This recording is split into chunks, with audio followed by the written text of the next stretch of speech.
I'm Al McFarlane. Welcome to the Thursday edition of Conversations with Al McFarlane. Glad to be here and glad to have you along. We're proud to expand this conversation. The beautiful thing is that we're reaching you on YouTube. If you're seeing it on YouTube, please subscribe to the channel and share it with friends, people that you have contact with. And you may be watching on Facebook Live. You're at the Insight News or Al McFarlane Facebook channel. Like it and share it. We want to grow this conversation, this movement, and get people to engage on critical issues of the day. Finally, we thank our association, our affiliation with the National Newspaper Publishers Association, NNPA, the Black Press of America. We're streaming this conversation and everyday conversations to blackpressusa.nnpa. So we're expanding the audience. We hope that in time we'll be bringing some of our colleagues, our fellow publishers, into the show and together examine issues that we note of interest in our own neighborhoods, our own communities, common problems and common solutions. Well, let me begin with Burnell Venable Powell. Dean Powell, former dean, retired dean of University of South Carolina Law School, former dean of the law school at the University of Missouri at Kansas City. And I think you taught at UN North Carolina, I believe.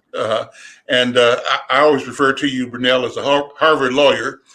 Burnell is the first cousin of mine, so I tell people that we've known each other since before we were born, and it's such a pleasure to be able to spend this time in both retrospection, but also examining, looking at issues of today.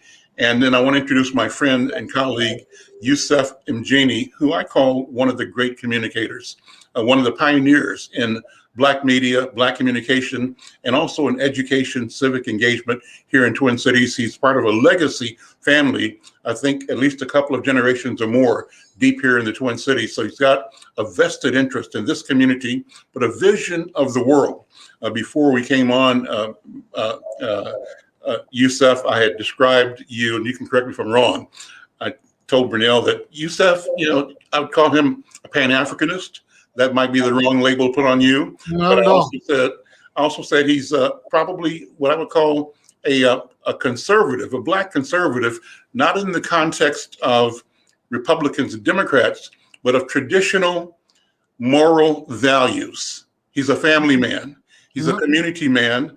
I'd call him a race man, but not limited to that, presents as a human race. And I think he excels in presenting solutions, strategies, perspectives that reflect our common humanity. So with that, let's begin. Yeah, I've been with the same Black woman for 52 years, Al, and you and Bobby have been together for how long? About the same, a few years after you, yeah. You put me on the spot, man. Well, about the same. We got married after you guys did, but it's been a while. It's been a minute. I have to jump in with a couple of footnotes then. First of all, my wife, recently deceased, was with me, or I should say, we were together. She tolerated me for 45 years. There you go. And another 5 years before that. So I guess we're all family people. The other thing I need to note is that while I'm always proud to be referred to as a Harvard man, my first love and first law degree is from the University of Wisconsin. Now, I know they don't praise Badgers there in Minnesota, but bear with me. We're neighbors. We're neighbors. Yeah.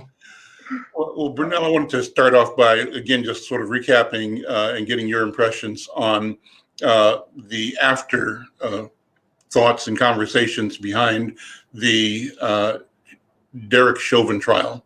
A couple of weeks out now, and lining up to go into the trials of the other defendants in the case of the murder of George Floyd, and impressions on the outcome of the trial so far, the potential for appeals, and public sentiment as you are weighing it and seeing it around the world. And after you do that, Yusef, I want you to weigh in from a communicator's point of view on what people are saying, feeling, and how we're arguing. How have our interests been met? Are they being met? Brother Brunel? I'm going to hold off on the question of whether our interests are being met. And by that, I assume that you mean, is the larger African American community being appreciated here and considered as full and active human beings in all this discussion? I think that things are still out on that. It's going to take some time to make that full assessment. But as we are in the immediate afterglow, as it were, I think that things look positive. The conviction that most of us expected has taken place. And while we are in a situation in which the normal appeals and motions for reconsideration to overturn the initial verdict are underway, I don't think that there's a great chance that they will be successful. There is always some chance. That's what the legal process is all about, exploring all chances, exploring all points of view, weighing them, and then giving them their appropriate due. But I would say that the chances are relatively slight that this verdict is going to be overturned. And then it seems to me that the next big question is what will be the reverberations of this case? And of course, the first level of consideration will be what will happen with the co-defendants, or I guess technically they're not co-defendants, but the other defendants in this case.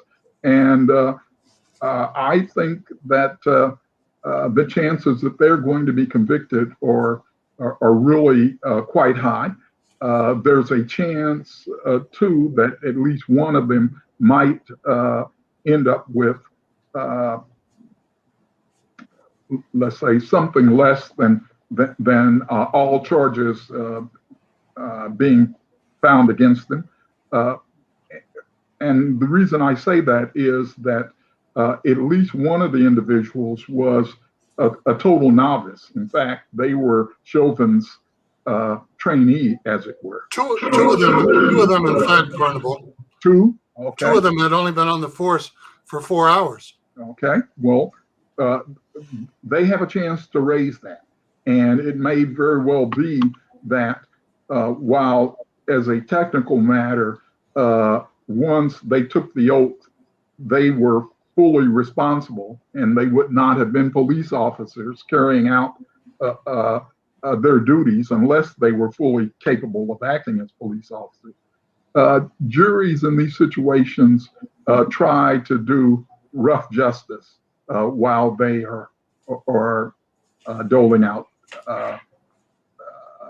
justice. And in that circumstance, I could see that they might favor the lesser charge, whatever that happens to be.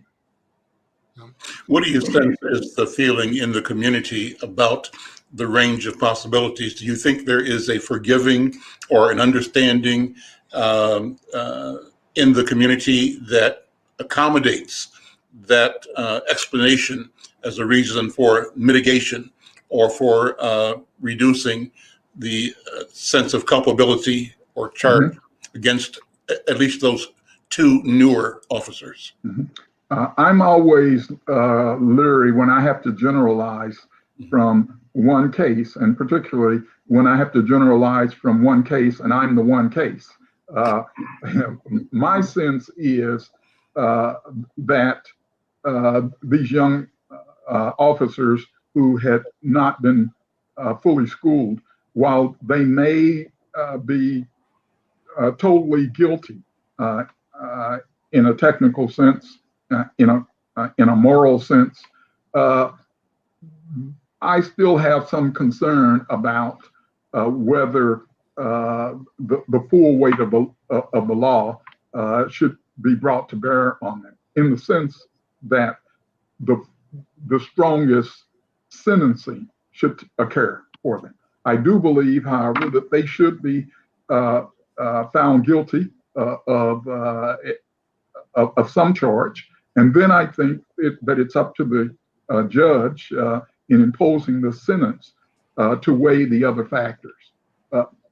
But that's what I think. The jury might see it differently and might think, well, we need to impose the lightest sentence possible because we think that we're concerned with what's going to happen with these individuals.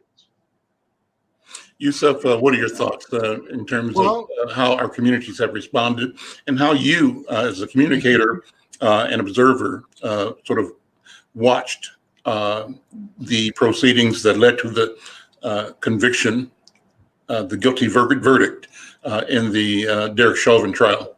Well, Al, first of all, let me thank you for the invitation to share some thoughts with you on your program.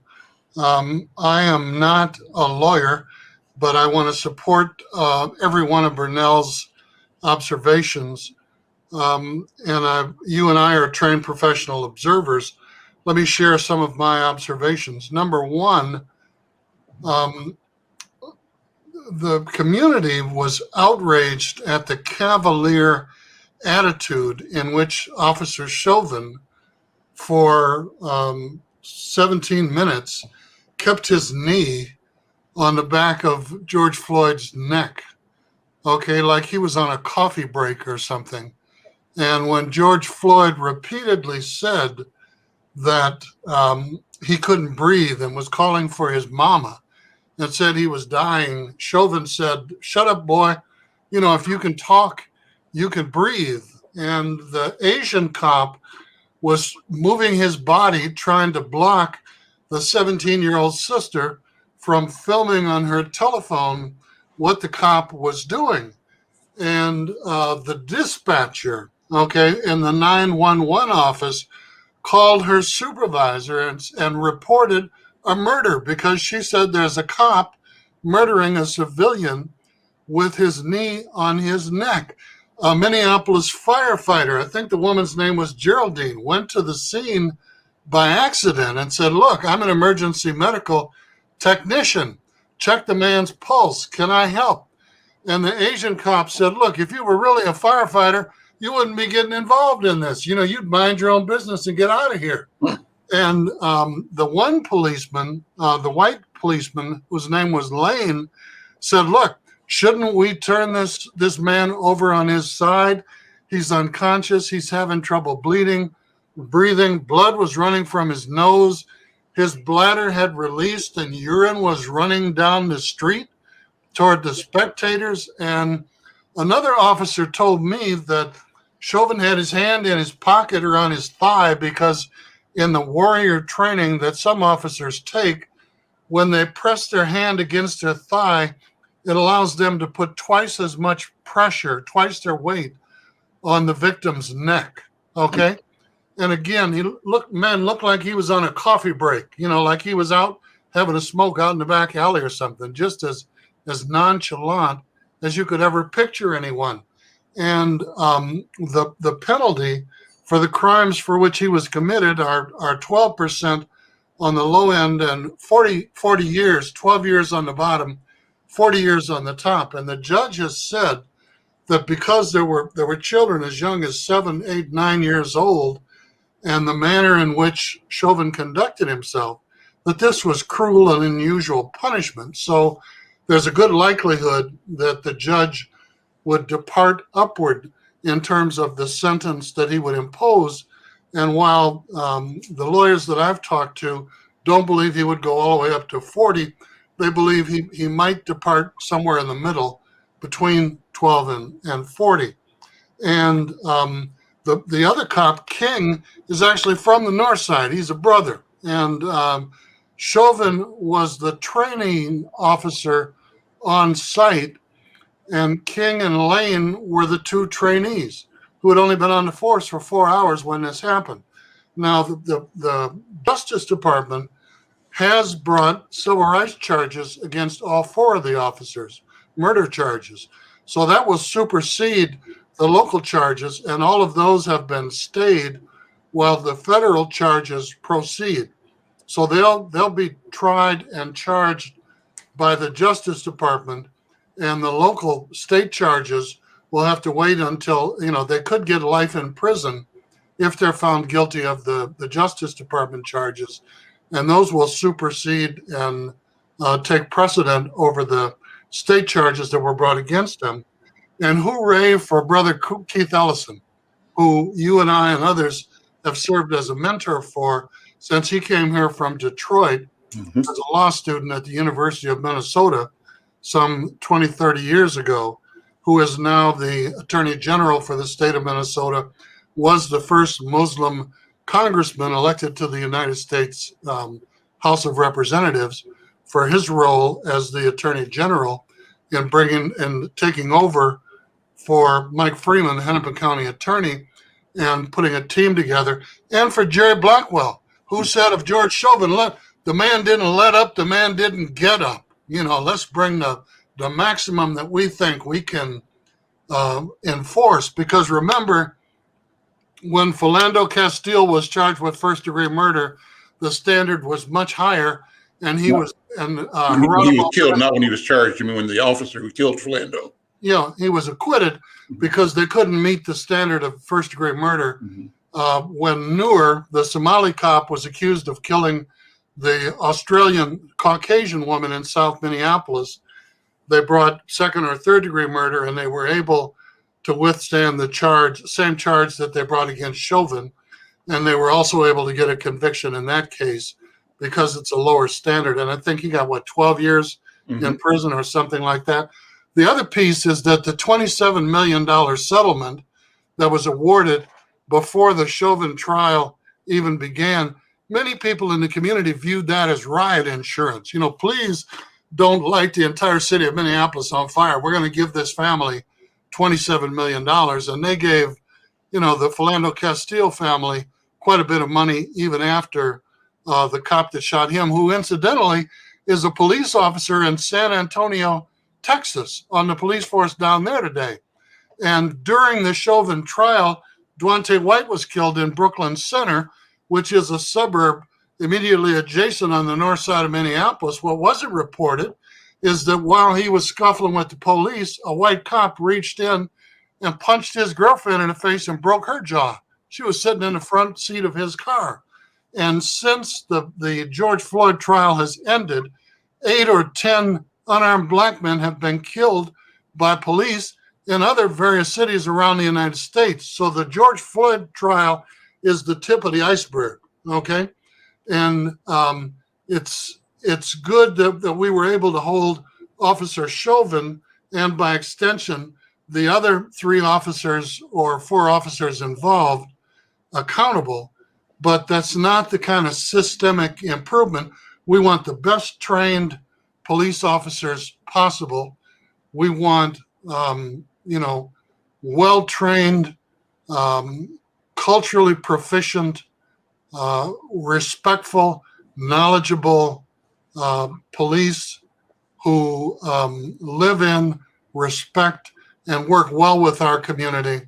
We don't want thugs who are on the loose, who are, out there in air-conditioned command posts, riding herd over children and senior citizens and treating people in our community like animals. Because the way you see people is the way you treat them, and the way you treat them is the way they act.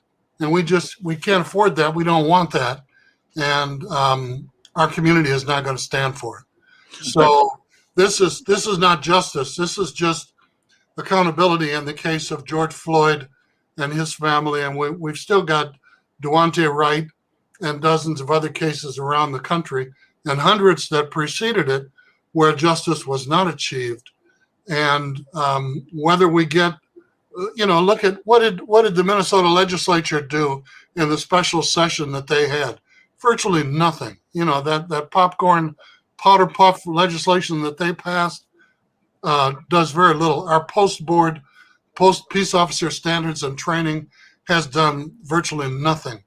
Our Republican controlled legislature, look at what the legislatures around the country have done in terms of voter suppression, in terms of protection for the police, so they bar chokeholds, they do 2 or 3 other little things, but they've still been very law enforcement friendly and very anti, public. And so when we say defund the police, we don't mean get rid of them. We don't mean take all the money away. We mean let's hold them accountable. Let's be more efficient and judicious in terms of how we allocate it and in terms of how we apply resources toward public safety, mental health, and other issues related to lower minor crimes in our community. So we got a long way to go.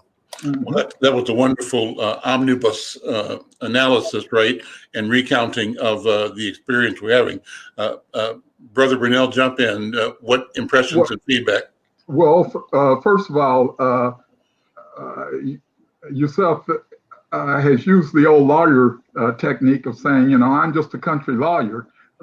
In terms of his reference to being a lawyer, it's pretty clear he has all the skills of a courtroom lawyer. Having said that, I can't really say that I'm conversant with yourself with your recounting of the comments that were made and the description of blood and et cetera that was going on at the scene and the actions of the participants, because some of that, it strikes me, was not in the record that was before us, and so I just don't have access to that information. But having said that, I'm completely comfortable with your bottom line, though. The call for transparency and officers who can work well in the community. The call for a re-examination of policing so that we are actually getting officers who are there to protect and to serve.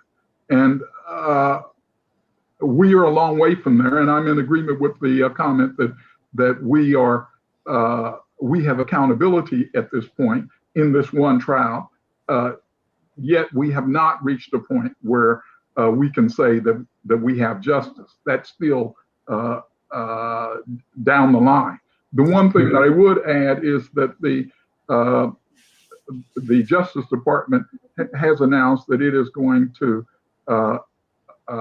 engage in an oversight investigation, and I think that is sorely needed. There is a real need to come in and look at the practices of the police there in Minneapolis. Absolutely. And to see how they are operating, to look at prior cases, not just to focus on the Floyd case, but to put the Floyd case in the full context so that we can see what it is that has been going on and whether the patterns and practices that are in place today are the ones that we need going forward. I think we already know that they are not the procedures that we need going forward. We need a deeper look. As an example, there have been 17 brutality or excessive force complaints brought against Officer Chauvin, and he has only received 2 verbal reprimands. He also has recently been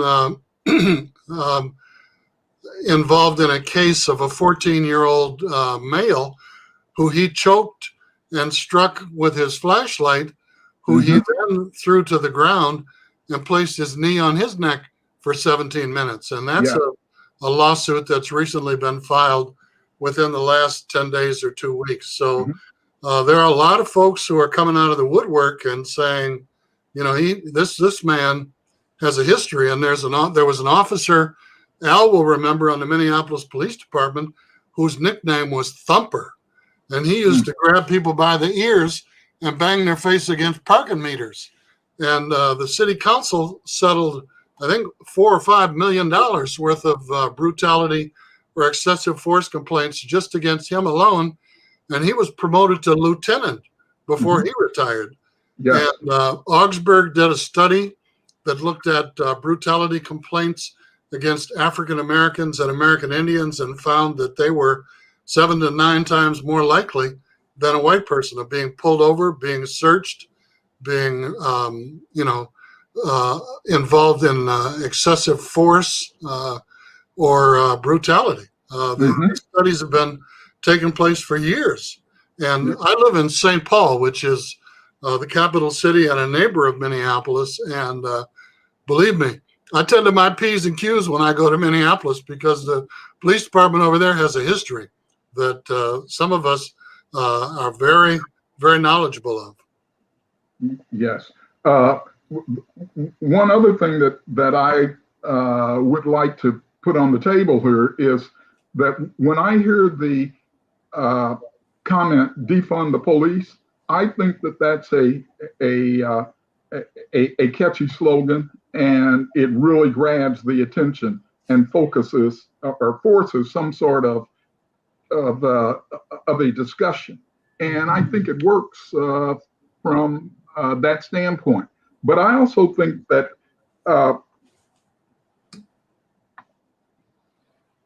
statements that are made using the negative voice, defund, don't do this, stop that, always have less force than statements that are stated in the positive.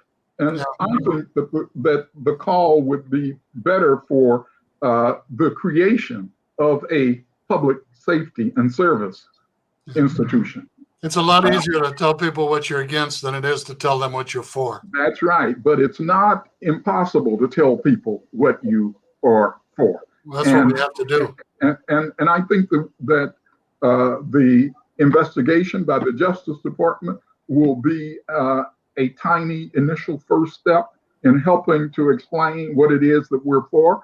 But what it's going to take is continuous dialogue, such as what we are engaged in here, and what our listeners are engaged in.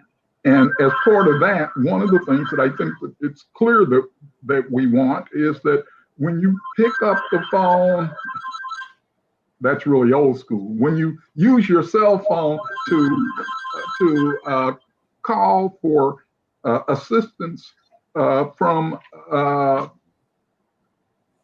the city or the county, what you are expecting are people who are going to show up, who have the understanding and the commitment to serve your need, and that they're not there to serve their need and to carry out some personal vendetta under the color of the power of the state.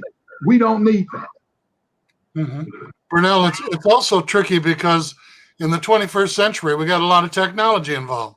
We have body cameras. You have the expectation of privacy in your house. If your wife falls in the tub and breaks her leg and you call 911, the paramedics come, often the police come too. And if they have a body camera on, they're filming everything in your house.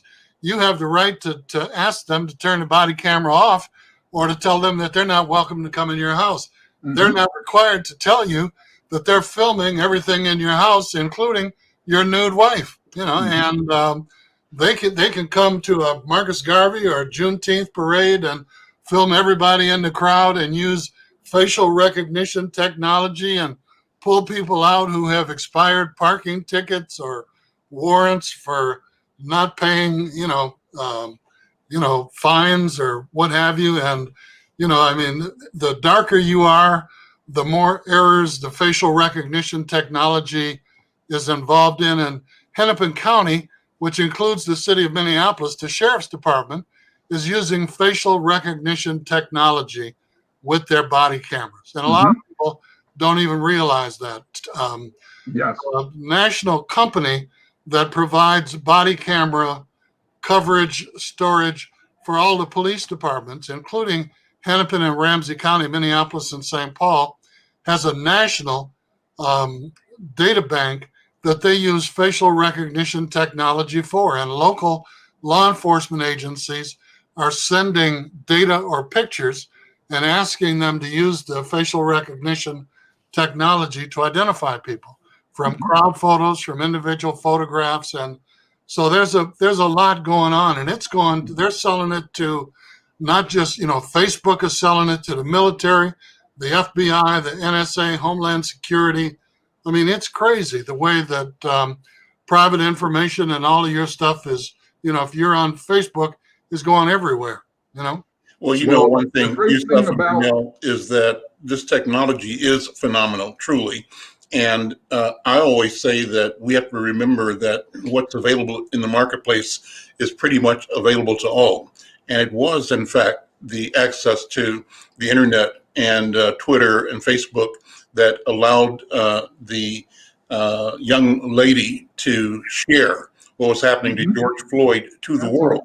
Yeah. And also Philando Castile's girlfriend Sure. shared that event as it was happening on social media to the world. So the question is, yes, the technology exists. Ought we be talking about how we as individuals, as community, as cultural groups are able to use that technology in our own defense or to protect and project our interests? And not in the sense of being, by definition, contrarian or adversarial to the national discussion, the national identity, but in the sense of ensuring that our viewpoint, our vision, and our sensibility, our dignity are genuinely embedded, implanted in what America and what community, what America is and what community is. How do we resolve that we too can enjoy, use, and gain access to it Right. when other people come in our community and capture it. And so you mentioned that the officer that killed Philando Castile is now in San Antonio. I mean, just that information is new information to me, and it's a reflection of how we can use this technology to keep communities aware of who's doing what in our community, what their story is. Yeah, he's on the police force there. Well, and so at some point in time, remember when I think it was Lane or Keene, one of those guys was in Target, right? Just after George Floyd got that was killed. King. So Yeah, a sister in the store said, "What? You're just Confronting here?" him. And What so are you doing here? she went live showing him having a wonderful afternoon shopping at Target. Well, obviously he's got the right to live, and he has to live, has to do what people do, even though he's under charge right now, et cetera. But it just shows you the power and the use and potentially the abuse of the technology, but it's there to use. How do we train ourselves to be both principled, ethical, moral, but at the same time, therefore effective in using the technology to protect ourselves, project our interests in the spirit of ensuring that we are part of the table of decision in society and community. What are the ethical issues? Vernell Powell is an expert in ethics, and how do we use this technology in an ethical way and ensure that technology is not used in non-ethical ways to suppress or deprive us of our rights and our humanity? Vernell, what do you think? Well, there are a couple of things. The first thing I would note in terms of a generalized ethical principle is that consent can only come with full information. One has to know fully what one is engaged in before you can be said to have given your consent to it. And so when Yusuf was speaking about cameras being brought into the home by the police and they're running and you're not aware of that, we have to have a system in which it is obligatory that when an officer comes into a private space with their cameras, they point that out. I'm here, my camera is running.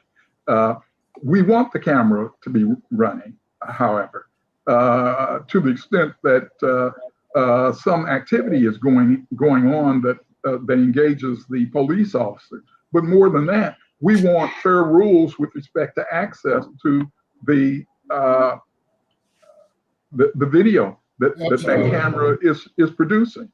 The rule in North Carolina recently, where the family members were given 2-minute, 20-second snippets, maybe even a 20-minute snippet out of 2.5 hours of footage, is a rule that is wrong-headed. The presumption ought to be that if video exists, that video is public information and it is immediately available. And that if the police officers or the police department or the Attorney General's office does not want it to be disclosed, they should have to go into court and prove to a neutral a decision maker that some harm would arise if the video was released. Right now in North Carolina, the law is completely upside down, and it puts the burden on the public who own the information to prove that they should have access to it. It is a terrible rule, and it is the kind of thing that not only our community, but all communities in this nation ought to be upset about, and we ought to be zeroing in to make sure that that's not happening. The second thing that I would point out in terms of having access to information is that the rule ought to be that if you are a police officer engaged in an activity that involves the use of lethal force or even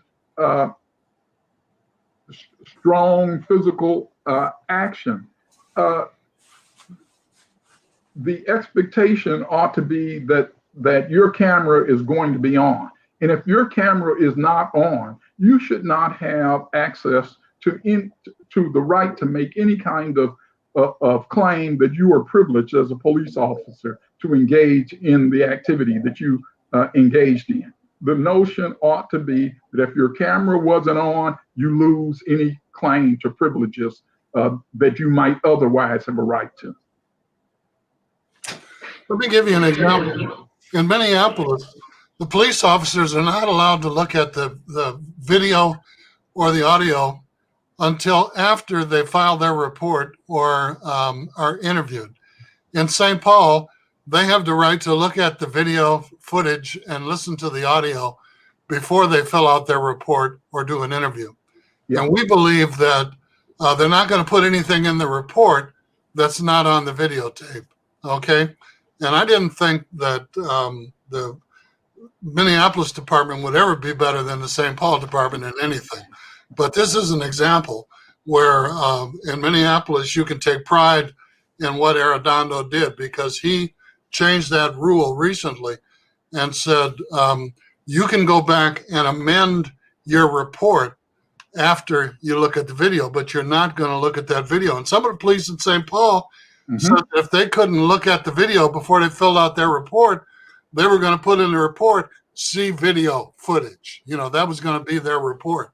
Because, you know, they ought to fill out the report first, and then they can look at the video, you know? Yes. No one should have access to the video prior to filling out the report.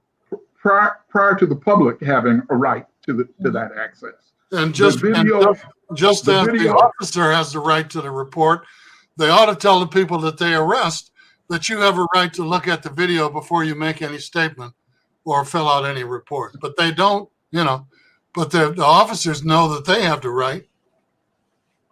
Well, I would agree with you that the officers should not have access to the video before filling out their report. And if the officer wants to take the position that that they will not respond or will not cooperate, they have that right. There is a long set of precedents that say that the state cannot force its employees to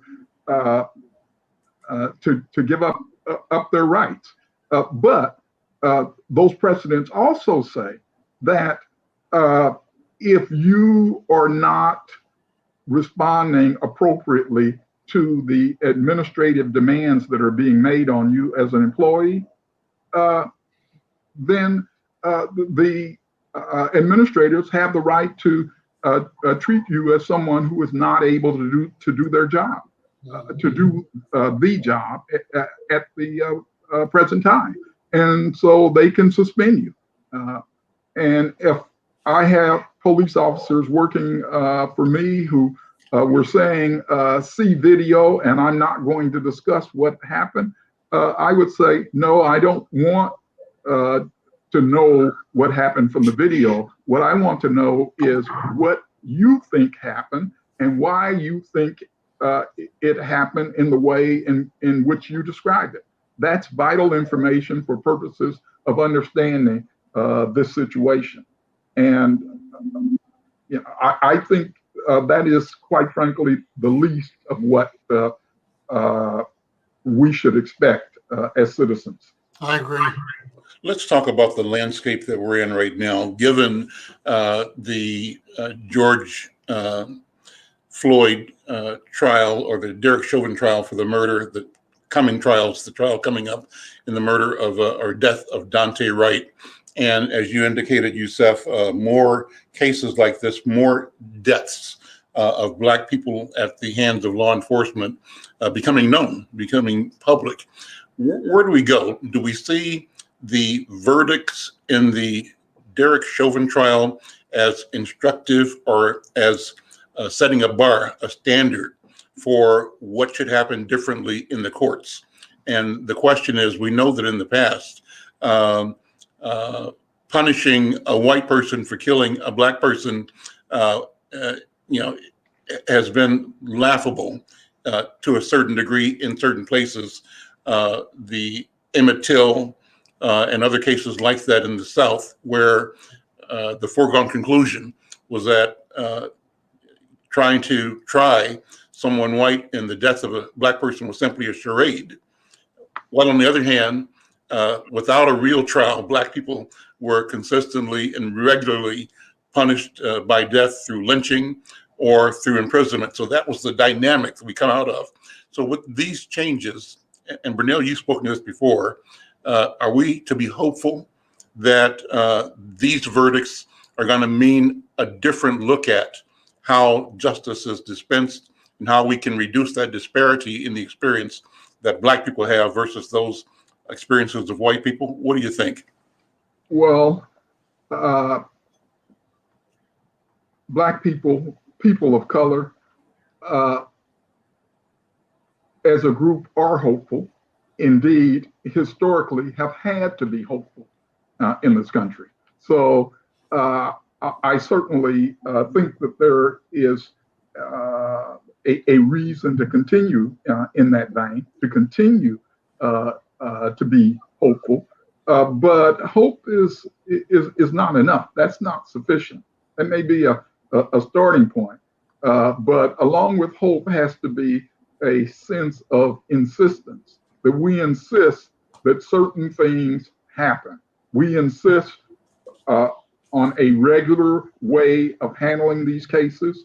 We insist that like cases be treated in a like manner. We insist that decisions be made in an open, a transparent fashion. We insist that there be one standard, and that one standard be applied to all people all the time. I think it's going to take Congress to deal with police reform legislation nationally, so that we do have that one standard. If we have to do it city by city and state by state, it's not going to happen in our lifetimes. We have Republican-controlled legislatures in most of the country. And, right now we have a Republican-controlled Senate. So I don't think it's a priority within the Biden administration. The Justice Department is doing audits in Minneapolis. The other one is in Louisville. And I think that's a shot across the bow of many police departments, but there are still individual rogue police officers in many police departments. And unless Congress acts on police immunity, on police reform, to create some base changes that apply across the board, I don't know that it's going to make a fundamental difference. Well, I do agree with you that case by case is not going to resolve the problem, and that there has to be a national standard set. There are 15,000 police departments in this country, and trying to deal with each one on an individual basis is simply a task that is doomed to failure. 17,895 to be exact. Okay. But the reason why we have a federal system, a federalized system of government, meaning a national government operating simultaneously with the individual state government, is so that national questions can be handled. And this is going to require resolution at the national level. It is going to be tough to get there, and it may mean that the filibuster is going to have to be done away with before we can get there. But at this point, we don't know what it's going to take. What we do know, however, is that it's going to require our perseverance and, again, our insistence. I had an interview yesterday with some young people who are with a group called the Young People's Task Force, a division of the Unity Community Mediation Team, a group that's been in contact with the Justice Department in history around consent decrees held with the Minneapolis City and Police Department a dozen years ago. And after the George Floyd uprising, that group reconvened itself, seeking to reconnect with the Justice Department and somehow at least be part of the official dialogue in the work of the Justice Department investigation, and to continue its advocacy from the community point of view about protecting the interests, the rights of Black people and people of color in the criminal justice system. One of the young people said something that I thought was interesting. I'm not sure where he got it from, but I liked it, so I share it with you. And he was saying, we tolerate this idea, or we explained that there are just some bad cops, and that's kind of a cost of being human beings or society or whatever. He said, but we don't tolerate having bad pilots. Our sense of is it acceptable in any stretch of the imagination to have a bad pilot? Now, there may be some bad pilots, but our standards really address this question of whether or not it's excusable, allowable, tenable to have a bad pilot. In that vein, we have a policy that says no bad cops. Or bad surgeons. Yeah. Or bad surgeons, right? Yeah. Yes. Your mention of the pilots reminds me that the Federal Aviation Administration, excuse me, the FAA has an interesting policy when it comes to supervising, policing, as it were, the pilots administratively. They have a a system in place that says to the airlines, any infraction that takes place, you have a responsibility to self-report. And if you're self-reporting, we're not going to deal with you in a harsh manner. And I'm not getting into all the details, but the incentive is on airlines to be in the position of constantly reviewing what they are doing and reporting any errors that take place and creating a national record of these errors so that at the end of the day, you have volumes of information so that you can see what the operation of an airline looks like. We ought to be doing the same thing for police departments.